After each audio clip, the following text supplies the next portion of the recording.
Welcome to HJT Design Radio Straight Talk, a show dedicated to exploring all aspects of creating a great dental office, where the only dumb question is the question that's not asked. Here's Jim and Han.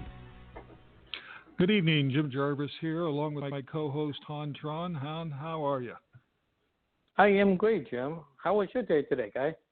Excellent. It was actually quite busy. We had the great opportunity of spending some time with a new potential client, and it just brought up a whole bunch of interesting things. But one of the topics tonight that we wanted to talk about is, and by the way, this is episode number 38, and Telltale signs that say it's time to renovate.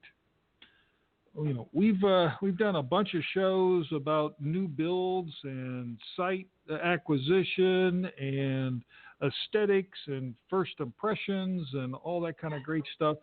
And so we thought tonight's show, let's jump into the renovation realm. That would be a really good area, Jim. I think. There's an awful lot of reason why renovating an existing space will give you an uplift in morale. It gives the patient base a little bit of something extra that they can brag about. It just kind of gives an overall a fresher sense of life within the practice. Definitely, and so, we're not going to talk tonight about just things that are about old and out of date. Obviously, those are areas that we will discuss. But we're going to discuss those signs, and there's a bunch of them that really sometimes people don't think about. And specifically, we all know that change is hard. We don't like change. Han and I don't like change. I don't know anybody that likes change. We're human. Humans like to be comfortable, and one way to be comfortable is to have the same kind of familiar stuff around us. And change gets us out of that comfort zone. But you need to be competitive. And sometimes change is necessary to be competitive. And so we've come up with a bunch of kind of, here's your sign. Remember the comedian? Jeff Yes, Lewis? exactly. Yeah, exactly. Here's your sign. And the first one we want to throw out there is, if your office looks like the dental office you went to as a kid, it's time. Here's your sign. Here's your sign. It's time. Now, that could be a lot of things. That could be the aesthetics. That could also be the equipment. I mean, you can kind of say, well, wait a minute. I like my equipment. It works. That's right. It does. But let's say the chairs are outdated and maybe they need an upholstery job. Or maybe just getting 2 or 3 or 4 little pieces in there of new equipment will help you to get rid of that stereotype that's that old dental office that never, ever, ever changes. Jim, when you put in new equipment, I think from a consumer standpoint, your patient start to believe or notice it that you're actually pretty serious about building your practice. You're investing in new technology, so you are current. You're more up to date. I mean, if you look at you buy a practice from a retired dentist, and the equipment in that practice that you just become the owner of is a missing piece from the Smithsonian, it's time to change. I like that. Yeah, the Smithsonian piece. Yes. And unfortunately, it's a reflection on you, your service, your staff, and the capabilities of everyone. And it's not right, but it is a reflection. You may be the perfect, absolutely correct, excellent service provider. Your staff could be A number one, 100% A pluses all the way around, and still, if you're living in an environment and you're practicing an environment, it will portray badly on your staff or you, and it gives that impression that the old vintage equipment, the old vintage space, just isn't up to par, and thus, by example, you are not up to par. So it's time for a renovation, or it's time for an upgrade. And it could be as simple as things like a fresh coat of paint, a few pieces of specific equipment here and there that you highlight, a new system that you put into place, maybe some new electronics, TVs, those kind of things. It could be as simple as change out the artwork, change the staff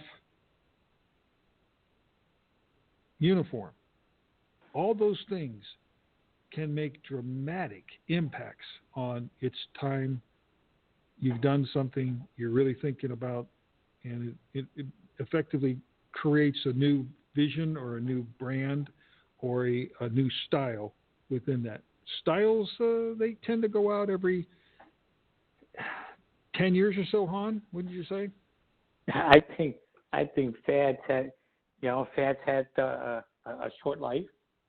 You can walk into, let's say, I'm pretty sure Jim agreed with me on this, is that you can drive down the road and you can pick out a building and say, that one is 1980, that one's 1970s, and so on. So styles and fads and stuff like that has a life cycle.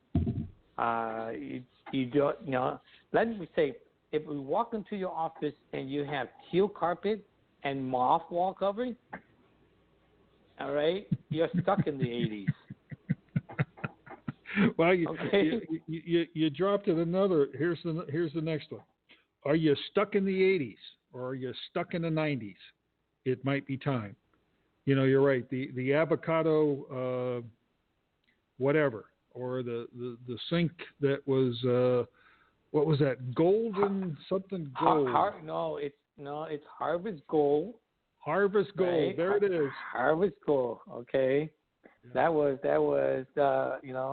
that's one god ugly color. But anyway, it's a fad. Okay. Yeah. If you're offended because you have Harvest Gold in your office, 1,000 pardons. All right. It's but it is it's an update or freshen up the place could be as simple as a coat of paint, like Jim say, or maybe new wall covering, a feature wall, something that doesn't necessarily cost a lot, but it could be visually refreshing to say that you're doing something to not to catch, to keep up with the Joneses, but do something to refreshing and new. Yeah, get rid of the shag carpet or the semi-shag carpet, put a good coat of paint on, and change up some artwork. Will turn your place into basically a brand new facility, virtually overnight. And again, we're talking that these happen to be aesthetic issues we're talking about at first, but here's another one. Are your patients not coming back? Now, this has nothing to do. It kind of has something to do with aesthetics, and it has a possibility of doing with other things. But have you noticed? And obviously you should be tracking. You're tracking what's going on. Are your patients coming back? What's your retention numbers like? If they're not coming back, something's wrong. Now, if you have, again, A-plus staff, you've got great service, you've got great, everything. Prices, everything's in place. It's there. Well, they're not coming back for a reason. It could be it's time for a renovation. And again, that renovation could be as simple as the things we just talked about. Here's a prime, Jim. Here's a prime example of a a condition that you literally say it's time to do something. I was in an existing practice looking at a renovation, and when you walk down the main clinical hallway, you can literally touch the head of all the patients in the chair.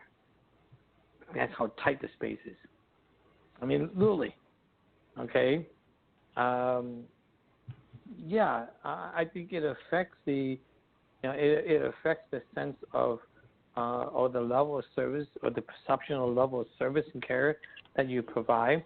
Besides the fact that it's dangerous for the hazardous for the patient. You're sitting, they're laying in a chair, the mouth open. You got sharp instrument in your hand, and the next patient will come by. If they accidentally swing their purse, it could be a great day could turn nasty really, really fast. The condition of not just the condition of the physical environment, but the crampedness of the physical environment could be a turnoff for a lot of people. Wow. Jim? Yeah, that definitely is one. Literally. I didn't think about that. And let's take it to the next one. Is your office falling apart? Now, you say, what do you mean falling apart? Literally, are things falling apart? Do the doors work properly? Do the windows work properly? Is the molding still attached to the wall, or are there places where it's loose? Are there items that are hanging, wallpaper, for example, ceiling tiles that have been damaged or destroyed, light fixtures that are askew? Flicker? Oh, gosh. Yeah, fluorescent light bulbs that are flickering like crazy because the ballasts are just about ready to go out. Are the is there ball spots on your carpet? Yeah. Are the diffusers up in the ceiling just ungodly? Meaning they're either corroded or grimy, or they're faded. Those plastic polymers that stuff is made of, that was made back in the 70s and 80s, doesn't last forever. It will yellow. It will turn milky. Is the diffuser on the fluorescent light fixture so milky yellow that the light that's coming out of those things are not white anymore? It's actually kind of amber, dingy. Yeah, it's an amber, dingy color. That's a sign. It's time. You need to do something. Is your reception desk, the front of your reception desk, all beat up? Is the top of your reception counter chewed up? Those are the obvious, things that people see right, when they come in. It is an aesthetic issue, but it's things that, that kind of, they judge you. They judge the quality of care that you give them by the condition of your building. Fair? No. But do they? Yes. I'm a consumer. You're a consumer. You walk into a restaurant, if it looks filthy, I hope you don't eat there. You go into a dentist's office, if it's all chewed up and stuff, you're gonna question about your the level of service, the quality of service. We'll talk about floor finish, hon. That's another one. Yeah, I mean, again, I'm not a huge advocate of carpet, but it does serve its purpose. If you have, if you have ceramic or porcelain tile that are not necessarily just outdated but worn, it needs to be changed. If you have carpet that looks like it belonged back in the 70s, the old olefin material that are bulletproof, but they've grown ugly and dated, you might invest into a little bit of change there. So you have vinyl floor. or linoleum floor or sheet vinyl that have worn spots and stuff like that, especially underneath the chair. Those little telltale signs say you need to do something about that, or should consider doing something about that. It doesn't have to be huge. It can be done in stages, okay? So it doesn't disrupt your office so much. The static is the easy stuff. You're not moving walls or anything like that. An update, a cosmetic update is cheap, quick, but it has great, return in your investment. Jim? Right. Well, let's jump to one that maybe a lot of times you might not think about. Is your staff unhappy? You may say, I don't care if my staff's unhappy. Yeah, you do. Yes, you do. You most certainly do. Because your staff is an extension of you and your service, and they're the reason, just as much as you and your service is the reason why your patients keep coming back. So if they're unhappy, why? You've got to monitor your staff's satisfaction level. And we're not talking about financial issue. What we're talking about is, are they complaining about running into each other? Never being able to find the necessary items to do their job. I mean, good quality staff want to perform. They want to do a great job. They want to provide a good service because they know, just like anybody, that their jobs depend on this being a successful practice, this being successfully keeping patients, getting new patients. Are they saying, there's too many distractions through this office? This issue or that issue, or whatever these particular things are, you've got to identify them. Staff may say, I've got to walk 55 extra steps to get over to get this particular whatever and bring it over to you to be able to do this procedure. Well, maybe that needs to be looked at, because these daily problems, and again, we all know dentistry is a repetitive kind of procedure. You do it over and over and over again. So you do multiple procedures the same over and over and over again. So if you save just a little bit of time every time, it really, really adds up. And time is money. And you're right. Time is money. Okay. You want to be able to create an environment where your employees are basically reporting that they have an extremely high level of workplace satisfaction. And that space that they're in is crucial to be able to help their job performance. You can really improve their efficiency. You can improve their collaboration, their obviously teamwork, to be able to bring it up to a level that is much higher than what it is if your staff is reporting that they're unhappy. Now, you're not going to please everybody. You never please everybody. There's always somebody that wants to do it a different way. There's always somebody that wants to say, no, I am not happy in that no matter what. You could, give them the Taj Mahal, they're still not happy. That's fine. That's right. That happens. But if the majority of your staff is reporting that things are better or this would improve, it's time to do a renovation. On? Here's a couple of examples. Okay, I'm in the chat room a lot, so I hear things like, my staff don't need a stinking break room. Now they're there to work. I say, wow, all right. And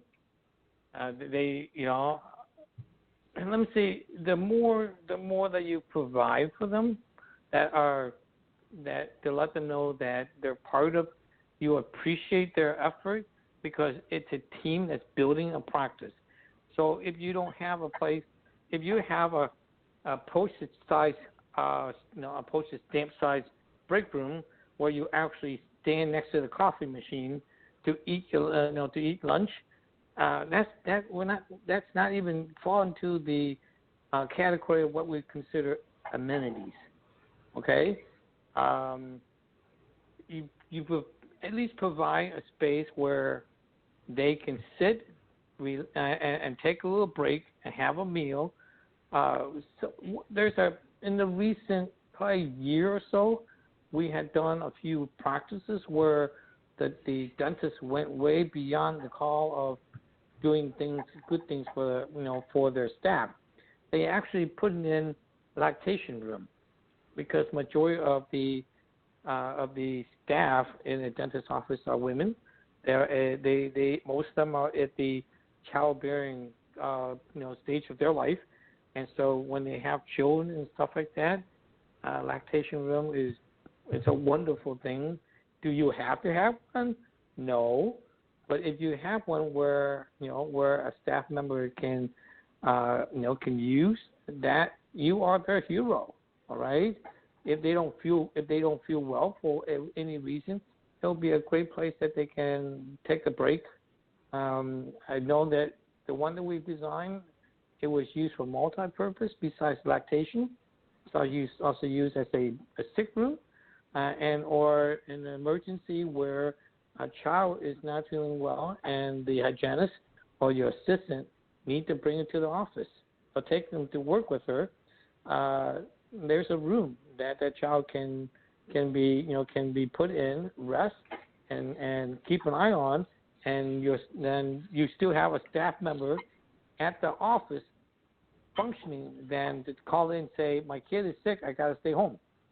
So, you go beyond the normal of, okay, I got to give him a break room.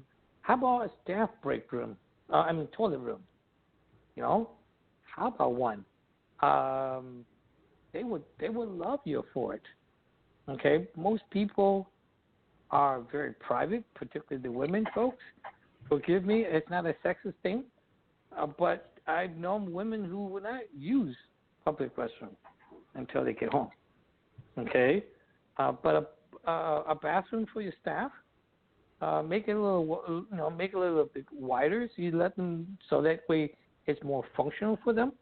A locker, so they can put their stuff in there, lock it up, secure, instead of just take their purse and put it inside the treatment room. Those little things is huge. It's huge. Let me see. Here's a level of I call it caring.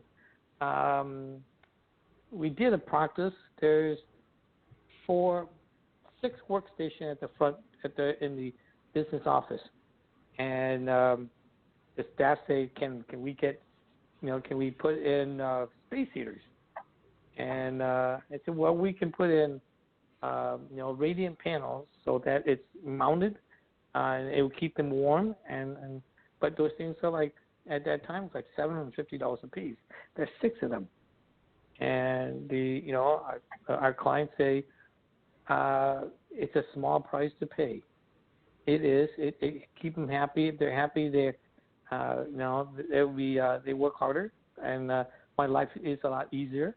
I'm less stressed, so let's just put it in. Okay. So you have the extreme that go like, no, we're not going to give them anything. Then you have those that really understand the value of happy staff, because if they're happy, they'll make your life better. Jim? There you go. Now let's continue on the theme of happy staff. Are your utility bills going up? I'm talking about your water, your sewer, your electric, your gas. It could be a telltale sign that your systems, your heating system or your air conditioning system, are past their lifespan, or they're getting to that age where they're about ready to, and or they're beginning to slowly fail.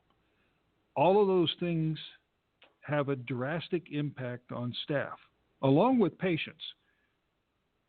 And those need to be checked out and serviced and or replaced. It might be time for renovation. Electrical systems, we talked about light fixtures and those kind of things. Maybe it's time to look at doing away with the more inefficient incandescents and going to the LEDs, or the new light fixture systems that are out there, the low wattage ones that gives exceptional lighting throughout the space. I'm not talking about the dental equipment light. I'm talking about the general lighting throughout the space. Those kind of things. Piping, your piping is, clangy or making noise, or worse yet, leaking, and you're dealing with those kind of issues. You've got areas where leaks are showing through the walls or the ceilings, and your water bills are going up, or your sewer bills going up. The toilet fixtures, for example, the fixture itself, are they the inside guts of them still working efficiently, or are they slowly leaking? Do you know how much water on a leaking toilet can lose in a weekend? No, I don't. Never thought about it, because I don't let my toilet leak. I know. Well, you're a very good person. We had a business office at one time, and they checked it. This is someone that I was associated with. We checked it every time to make sure it was working. For some reason, we missed it. It went for 3 days. The faucet, or the toilet fixture, actually was slowly leaking water. So, basically just continually ran right out. $900. Yeah. $900. That's in a month? Over a 3-day. No, we lost $900. The bill was $900 higher for 3 days. Wow. It's an untold amount of water that goes through those things, and if they're not working, it could be costly. And who wants to just take $900 and throw it away? It didn't dawn on me until just recent years, when I used to think, gosh, a toilet costs so much. It's expensive to replace them and stuff. But think about this: is that we deal with codes a lot, okay? Because that's something that we have to be in compliance with. But I guess it's a height of difference, a height in increase in a toilet itself means a lot as you get older. Okay, if you have fixtures that are yes, it still functions and stuff like that, but it's just outdated and not as efficient, not as user friendly, it costs only a couple $100 to change out. And this is a side note, if you're changing a toilet out in a handicapped stall, make sure the flush on the tank is on the open side of the bathroom. Okay, that I've noticed that. Yeah, it's a little thing for me. Is that every time I go into a public place and I look at it and I go, dang it, the building official slept on this job and missed that. Because for you to be a person in the wheelchair needing to flush the toilet, have to reach over the toilet to flush it when the flush is on the inside next to the wall. It's almost impossible to do that. So anyway, I'll track a little bit. I know it's annoying to you. I mean, obviously, yeah. You're. I will make. Let me see. If I become a code official, I'm going to have a lot of hate mail. Well, one of the things that get me the most is when the double doors don't work, and/or double doors are one leaf of a double door is locked out and it's not unlocked. Yeah. During the day, that we're going to talk about. We're getting off subject a little bit, but not really, because it has to do with the systems and patient satisfaction. Do not, and I repeat, do not lock one leaf of your double door so that when people go to leave, they smack into the door with their hand to push it open, thinking it will gently open, and are hit by a resistance of a door that didn't move. You want to piss somebody off real quick? That really ticks me off. First of all, that would take Jim off. It's a code violation. It's a safety issue, because there are two doors there for a reason. You know, you don't just put in a double door when you don't have to, because they're expensive. If a single door is big enough, then you'll do a single door. So it's a code violation. There's not enough room for a single door, so they had to put a double door in. Don't lock out that other door just because it's convenient, or staff's lazy, whatever it is. Make sure they both work. Don't do it. This is the anti-Nike commercial. Don't do it. Don't do it. Since we're on doors, since we're on doors, okay, a renovation or an update. If your office is dated back, before the ADA come into play, you may still have knobs that you turn. Okay. Oh yeah. Okay. So an update, a more current, more user-friendly hardware, the lever type. So change that out. It makes life a lot easier. Now imagine if you have a door into your treatment room that has a knob. You glove up, right? You wash your hand, you glove up, and you go, I need to open the door. And it's a knob. It's a knob on the door. All right? You're not Houdini. You're not going to be able to open that door. Okay? You're going to touch it with your hand, and then you're going to go like, did anybody see me? Because I just contaminated that glove, but I got to get that door open. Change it to a lever, and you can use your elbow to open the door, and there you go. It's fixed, so update that. It's not that big of an expense, and you are now into the 21st century. That's a good one.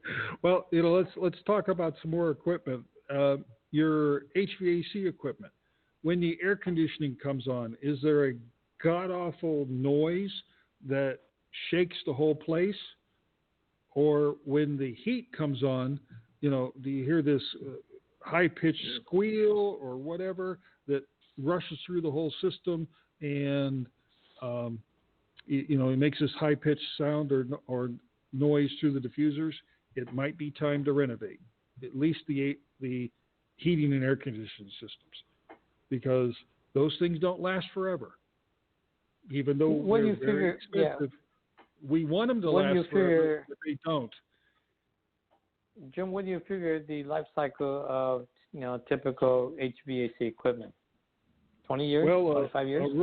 A rooftop unit. When I say a rooftop unit, those are those big boxes that sit on top of the roof. You see them on a lot of commercial, retail kind of facilities. They obviously can be placed on the ground as well. Those units, 10 to 12 years. 15 if you're really, really lucky and nicely maintained. A furnace unit that's in the building, they typically are a little less. They're 8 to 10 years. Again, highly maintained to make sure that everything works on a periodic basis. But yeah, they don't last forever. These things don't last forever. And go ahead, hon. Yeah, it's so the sign that it needs to be updated. It tells you every time it cranks on, you can hear it, or the uptick on your utility bill. Yep. Okay. Yep. Sometimes it show up on your ceiling because it's leaking and things like that. So if you own the building, you're the owner. It's worth keeping an eye on those things. But it's a worthy investment, because you sit in a chair and every time it cranks on, it sounds like a train just went through your building. It's not a good thing. Right, Jim? Right, exactly. Well, here's one that kind of relates to, but at the same time has to do with the quality. Do you have an issue with smell? Is like there's a moldy, mildew-y kind of presence within your building when you first walk in? It's an issue that over years, stuff, no matter how well we clean, stuff gets into those little nooks and crannies and begins to, grow. And it could be in the ductwork. It's like it festers, if you want to call it that. Festers, yeah. They fester. It festers in there, and it, it starts to just grow. All right, let's say you had a little leak one time, and that water got in, but it dried out. But in reality, it didn't totally dry out. So are there issues with those kind of things that are causing your building to basically stink? And that's time. It's definitely time to renovate. And aromatherapy is not the right solution. Okay? Febreze is not the right solution. That's right. That's right. It is trading a stink for a different stink. Because things get old. This is one of the reasons why I'm not a strong advocate for carpet. Because carpet is soaking everything. All right? There is ways to minimize the buildup in the rancid smell in your finishes and stuff like that. The wear and tear. It's called regular maintenance. If the carpet is vacuumed and steam cleaned on a regular basis, it will last you longer. It will keep your environment cleaner, smell fresher. For instance, you look at microscopically, if you look at your carpet, all right, when you vacuum your carpet, you go like, wow, that's a lot of dust. Those are not dust, they're broken fibers. The carpet fiber breaks. The fiber on your clothes breaks. Things kind of fall apart. So it lands on your carpet. You walk in from the outside, you bring in the debris and you bring in sand and stuff like that. The sand, the grit in your carpet will grind the fiber into pieces. So that's why it's important to do the regular maintenance. You get rid of the sand, the grit, the buildup, the broken fiber, and it freshen up the place. We found that regular maintenance, is probably the number one cause for deterioration of buildings, interior and exterior, the lack of regular maintenance. So part of your renovation should include a implementation of a regular maintenance program.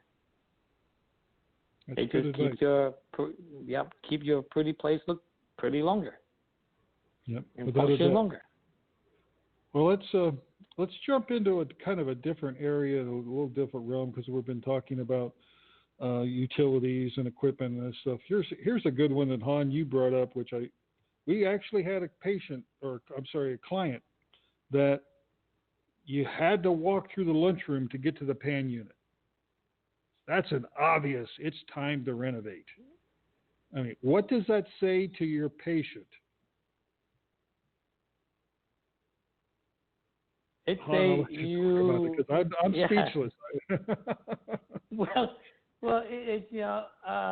Okay. They might say, "What the hell?" All right, because it's like, well, why? Why do you go through the lunchroom where it's like it's like the back closet or the back dungeon? It should be not just from the patient base, but for your staff as well. Okay, efficiency, it should be within your clinical area. All right, in the heart of your clinical area, so that way your staff go, I'm in the clinical, in the up, come out, let me take you down the hall, a couple of steps, boom, you're done. Instead of come this way, By the way, excuse the aroma. One of our staff is taking a break, and he just warmed up the fried catfish from last night. Right? It just doesn't give you a really good professional impression of your space. It looks like it's just kind of put together as an afterthought.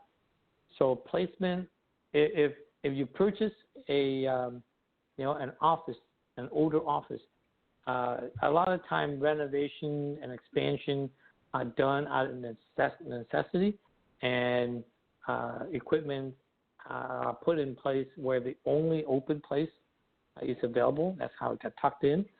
So if you have an office like that, consult a design professional, an architect, like ourselves, and we can take a look at it and give you, and do an analysis of how things can be improved based on, whether you can move a couple of things to make it really functional properly, rather than simply just let it be, because you're just hurting yourself. Your staff is working in an inefficient environment. Your patient is going through a place where they shouldn't be, and things like that. So, the functionality of the office should be looked at and see how things can be improved. And it doesn't have to be a total gut, right? It could be simply where it would make the most sense to put this or that. One of the things that I saw in the last few years, I thought that was interesting, is you're going to spend big bucks on a CEREC machine, okay, a milling unit. And you go, I just spent, this thing's almost equal to a used Maserati, and I want to brag. I want to put it where everybody can see, and all that. And you go, put it in the lobby. Oh yeah, and oh, by the way, those things are noisy, so we're going to get a jacket, a cabinet and a jacket to muffle that down. It's a work machine, okay? It's a machine that mill the teeth or the crown, and so it should be in a work room, right? It's not a piece of art. Yes, you spent a lot of money for it, but it really have no business being out on display. It needs to be where the staff can get to it efficiently, quickly, and you don't need to add more noise in places where it shouldn't be, like your lobby or your waiting room. Okay. All right. So I'm done with that, Jim. There we go. Well, you just threw one out that was interesting to me. You basically have to have a waiting room. Now, you may say, wait a minute, everybody has a waiting room. No, you don't have a waiting room, you have a lobby. You should have a lobby that the individual, the patient may have someone who brought them, their companion, their associate, their caregiver. They have a place to hang out while they're doing the procedure. You should have systems in place that basically the patient comes in and spends very little time, if at all, waiting. You don't want them to wait. You don't want them to wait at all. So that really means it's time. That if you have patients that have to wait extended period of time in a waiting room, it's time to have a renovation, because you need to really improve and be more effective with your systems so that you can get those patients in and scheduled properly, and that will improve greatly your patient retention. Here's one that I like a lot, Han. Storage. Do you have boxes scattered everywhere? If you do, it's time for a renovation. Something needs to be fixed. You were going to say something, Han, I can tell. Yeah. You can feel it, huh? Storage is one of those things that's like you can never have enough. No, I'm not talking about you're going to hoard all kind of stuff and you need storage. But storage, you need it. All right. The right kind of storage that you're talking about. The right kind of storage. Not pack rat kind of squirrel away stuff that you keep and never get away, never throw away. We're talking about the right kind of storage. You need storage for your supplies. Yeah, that's a no-brainer.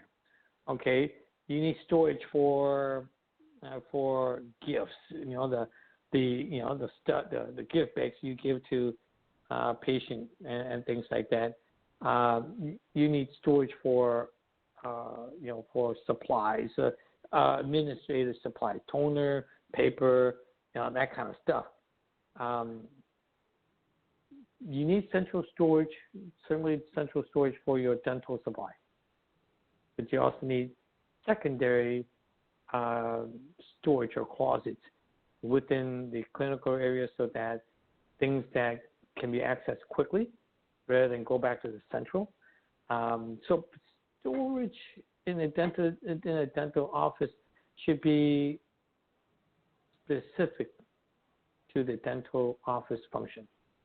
I don't know how many times we built and designed office buildings, dentist office building that has extra space so they can park their boat, or store all of their holiday decoration from their home. It just doesn't make sense. Okay, keep it simple. But you can never have enough storage. It doesn't matter who tell you that you don't need storage. You need storage, but the right kind of storage in the right location. Nowadays, you don't need to buy, a truckload of toilet paper or a truckload of gauze. A lot of your supply can be had within 24 hours or 48 hours. So when you have a office, whether it's existing or new, look at your strategies and look how your supply flow and things like that. So that way you have sufficient capacity based on your ordering intervals. But storage, everybody needs them. Right. More than that. Here's another one that kind of relates to the storage item, but at the same time, do you have patient files all over the floor, laying all over the counter, over in this area or over in that area? It's time for a remodel. If you've got something like that going on, these could be old archive files, these could be active current files. It's time to rethink that. It gives a bad impression. People looked at and go, these people are unorganized. What are they going to do to me if they're this unorganized with my file? You don't want that. Well, besides the the organization issue, there's also a HIPAA issue. Okay. Yeah. Nowadays, the more modern practices gone digital. So even when you go digital, some file have to be kept as hard copies.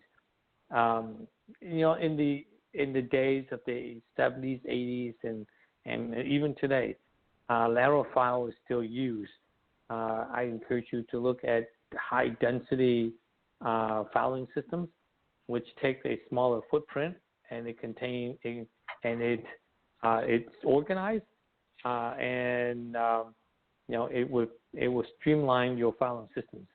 And I'm talking about just you can Google it. It's high density storage systems. The library use them, museum use them, hospital use them. Some dentist office use them. I know that when we design dentist office and they have files and stuff like that, that's why we encourage them and recommend that they implement. They're not they're not exorbitant in cost, but it reduces the footprints that you need for your filing systems. High density storage system. Jim? Cool. Here's one I bet you haven't thought of. Are your trees and shrubbery and landscaping so overgrown you can't see the building? time for a renovation. And I mean time for renovation, we're talking about time to do something outside the building, time to do something with that landscaping to rejuvenate the look of your building. You can do a lot by, maybe taking this tree down or replacing this particular set of shrubs or something like that to really liven up that exterior and make it more inviting. Go back to our podcast about the first impression and the front door. And that first few moments of time when somebody makes an opinion or basically makes a decision about the quality of your practice before they've even sat down in a chair. So, yeah, it's curb appeal matters. It does matter. It just needs to be, first of all, if you don't want to do anything at all, at least keep it neat and tidy. Okay. The one thing that that in the past, especially up north, you see a lot of mulberry trees. Oh, yeah. They're used as ornamental trees. When they're in season, bird loves them, and then I swear they are very obnoxious because they'll bomb all the cars, they bomb everything. So the type of landscaping and things like that would also freshen up your building and just give you a more updated look. You care. You are a person that care about your image, care about the look and things like that. And you may have people who do your lawn care, have them do the same thing. You might do your lawn care, but I know for me, doing yard work and stuff like that is very therapeutic. So I do that myself. But yeah, curb appeal really, really add a nice touch to the perception that the new patient or existing patient have of your office. Yep. So if you're talking about new patient, here's another. If the patient, especially the new patient, can't find the front door, you're in trouble. It's time for renovation. Trouble. You need to be able to highlight. You need to be focused. You need to have a very welcoming, inviting, attractive, easily found and easily got to front door. It can't be around the corner, up the hill, and on the side of the building. It's got to be easily welcoming and inviting. If you don't have it, you need to renovate. Here, I have seen, Jim, like when you're located within let's say a condo development or business condo development or a commercial medical office building, it's a little more challenging. But you want your front entrance to say welcome. Here I am, welcome. You don't want it to be kind of incognito and kind of blend in with the woodwork. Okay, because the harder it is for the patient to find your business, when you find your front door, the less likely. Well, you don't want to set their mood before they come into the office that they're already frustrated because they can't find your office. Make it stand out. Make it prominent. Jim? Yeah, definitely. I mean, you don't want that little dinky sign that says Hontron Dentistry, enter. No way. On the door. I would have neon. Yeah, I would have neon doors. On the door. You got to do something. So it's time to renovate when you can't find, literally when your patients can't find the front door. And here's one that I guess in a more broader sense is if you've really not been able to get the new patients that you want, it may be time to renovate. And the reason why we're saying that is you're kind of stuck. You're stuck in a rut. You've got a whole bunch of patients, and they're the existing patients that you had over years and years and years because you have great service, and they keep coming back. They're familiar with you. They're happy. Yeah, they'll overlook some of these things we just talked about because they like you, and they're okay with that. But you're not getting that new patient numbers that you need to have. It really is an indicator that you need to renovate. You need to do something different to be able to get those new patients coming in the door. Because we all know you can't survive forever on just an existing static patient base that never grows. Yeah, that is something that I think as a business owner you need to to keep an eye on.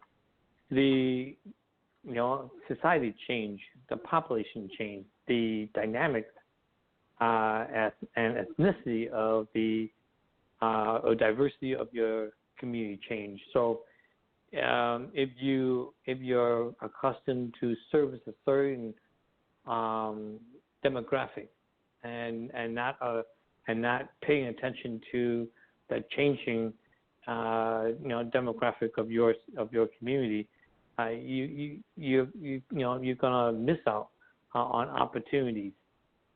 So if you want to, the patient that come to you for years, they trust you, they like you, they're gonna continue to come.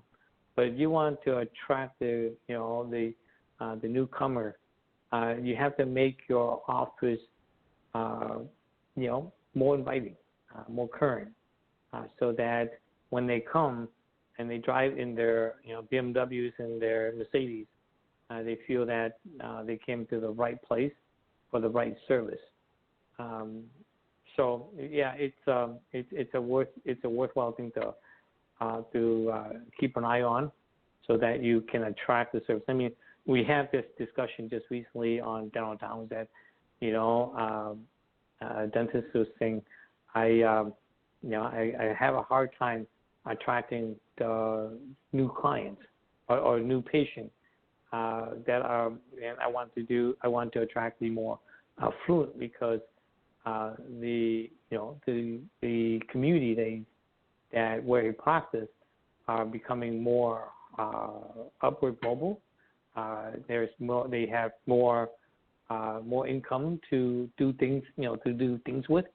So to attract that kind of clientele or patient base, you have to provide a facility that they will come and say, yeah, this is where I want to go, where I want to come, and I'm going to tell all my friends. Okay, because nowadays they can tell the world in one push of a button. So invest in that. Invest in updating it. Yeah. Jim? Yeah, so in summary, again, if your office looks like the one you went to as a kid, it's definitely time to renovate. You don't want to communicate to everyone, your existing patients and your new patients, that you're living in an outdated facility, because that has a direct impact and impression on you, your service, your staff, and the overall service that the patient would expect to receive. In reality, it might not be that, and it probably isn't that. But impressions matter. They matter greatly.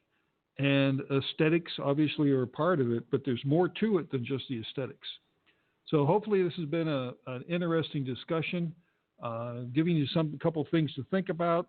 Obviously the things we're talking about could be major, could be minor, could be little fixes, could be big, massive fixes. Obviously, each one's unique and unique to what you're looking at. Han, has there been anything?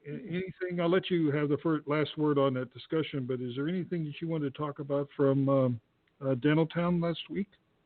No, actually, I just want to add one more item to our discussion today, Jim. Okay. Okay, when we talk about renovation and update and stuff like that, there's signs.